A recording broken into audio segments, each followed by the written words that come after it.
Hello, ഇന്ന് ഞാനൊരു അടിപൊളി അച്ചാറാണ് നിങ്ങളെ കാണിക്കുന്നത്. തെങ്ങിൻ്റെ കാമ്പ് വെച്ചിട്ടുള്ളൊരു അച്ചാറാണ്. അതെങ്ങനെയാണ് ഉണ്ടാക്കുന്നത് നമുക്ക് നോക്കാം. ഇതാണ് തെങ്ങിൻ്റെ കാമ്പ്. എല്ലാവർക്കും അറിയായിരിക്കും. ഈ കാമ്പ് വെച്ചിട്ടാണ് ഇന്ന് അച്ചാർ ഉണ്ടാക്കുന്നത്. നല്ലപോലെ കഴുകി വൃത്തിയാക്കി ചെറുതായി അരിഞ്ഞെടുത്തിട്ടുണ്ട്. ഇനി ഒരു പാത്രം അടുപ്പത്ത് വെച്ച് അതിലേക്ക് കുറച്ച് നല്ലെണ്ണയാണ് ഒഴിച്ചത്. പിന്നെ അതിലേക്ക് വെളുത്തുള്ളി ഇട്ട്, പച്ചമുളകിട്ട്, പിന്നെ കുറച്ച് ഇഞ്ചി കൊത്തി അരിഞ്ഞിട്ടിട്ടുണ്ട്. ഇതിൻ്റെ എല്ലാം പച്ചമണം മാറുന്നത് വരെ നമുക്ക് വഴറ്റിയെടുക്കാം. ഇനി കുറച്ച് കറിവേപ്പില ഇടുന്നുണ്ട്.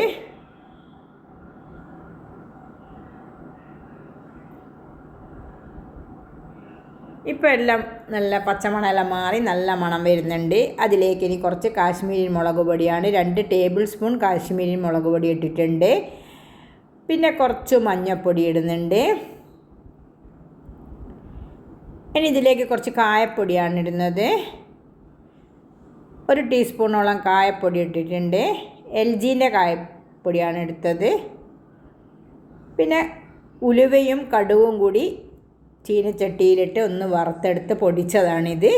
അതിൻ്റെ പൊടിയും കൂടി ഇടുന്നുണ്ട്. എണ്ണയൊന്നും ഇല്ലാണ്ട് വറുത്തെടുത്തതാണ് ഉലുവയും കടുകും. ഇനി കുറച്ച് വിനാഗിരി കൂടി ഒഴിക്കാം.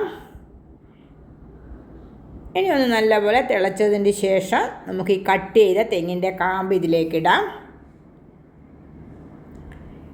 ഇപ്പോൾ കുറച്ച് ഉപ്പിട്ടിട്ടുണ്ട് ഞാൻ.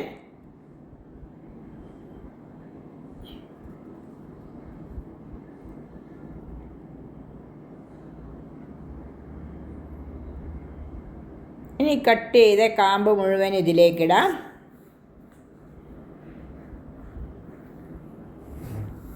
എല്ലാം മിക്സ് ചെയ്ത് വെച്ചിട്ടുണ്ട്. 1 ടീസ്പൂണോളം പഞ്ചസാര ഇട്ടിട്ടുണ്ട് ലാസ്റ്റ്. ഇപ്പം കാമ്പിൻ്റെ അച്ചാർ ഇവിടെ റെഡി ആയിട്ടുണ്ട്. ഞാൻ തീയൊക്കെ ഓഫ് ചെയ്ത് വെച്ചിട്ടുണ്ട്. എല്ലാവർക്കും ഇഷ്ടമാവുമെന്ന് പ്രതീക്ഷിക്കുന്നു.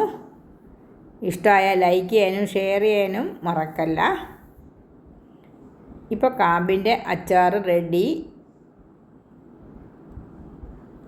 ചോറിൻ്റെ കൂടെയും ചപ്പാത്തിൻ്റെ കൂടെയും ഒക്കെ കഴിക്കാം. ഇത്രയേ ഉള്ളൂ ഇന്നത്തെ വീഡിയോ. ഓക്കെ.